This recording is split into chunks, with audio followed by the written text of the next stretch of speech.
संत रामानुज को एक शिष्य बहुत ही प्रिय था, किंतु वह बहुत ही विचित्र प्रश्न किया करता था और रामानुज जी बड़े प्रेम भाव से उसके उत्तर भी दिया करते थे। शिष्य के मन में बहुत सारी वस्तुएं पाने की लालसा थी। शिष्य जब भी रामानुज जी से प्रश्न करता और कहता, मैंने बहुत मेहनत की है किंतु मुझे कुछ भी प्राप्त नहीं हुआ, तो रामानुज जी इस बात पर कहते, काही हरकत नहीं, ठीक ही हुआ। एक दिन शिष्य ने गुरु रामानुज से बताया कि आश्रम में एक धनवान व्यक्ति आए हैं और वह गाय का दान करना चाहते हैं। गुरु जी, यदि आश्रम में गाय आ जाएगी तो हमारे पास दूध की कमी नहीं रहेगी, शिष्य बोला। शिष्य की बातें सुनकर रामानुज जी बोले, काही हरकत नहीं, ठीक ही हुआ। यह सुनकर शिष्य बहुत खुश हो गया और उसने गाय की सेवा करने की जिम्मेदारी ले ली। शिष्य गाय का दूध दोहन करता और खुद भी सेवन करता और सभी को दूध देता।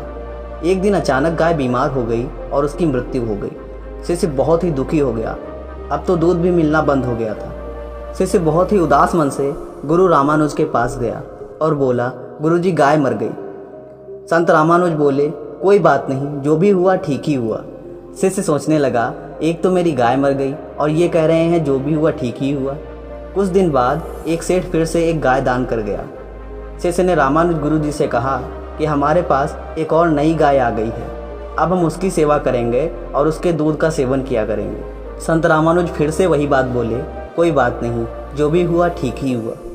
शिष्य से रहा नहीं गया, वह बोला, जब गाय नहीं थी तब भी आप यही बात बोला करते थे, अब जब गाय आ गई और मर भी गई तब भी आप यही बात बोल रहे थे, और तो और जब यह नई गाय आई है तब भी आप यही बात बोल रहे हैं।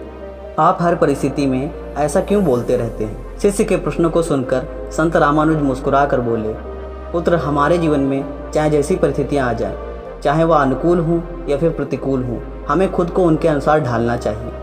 काही हरकत नहीं, ठीक ही हुआ, यह मात्र एक मंत्र नहीं है, बल्कि यह तुम्हारे जीवन का सार है। यदि तुम इसे अपनाओगे तो वो चीज़ें जो तुम्हारे पास हैं तुम उनका आनंद ले सकोगे, और जो चीज़ें तुम्हारे पास नहीं हैं उनके लिए तुम्हें कभी कोई दुख नहीं होगा।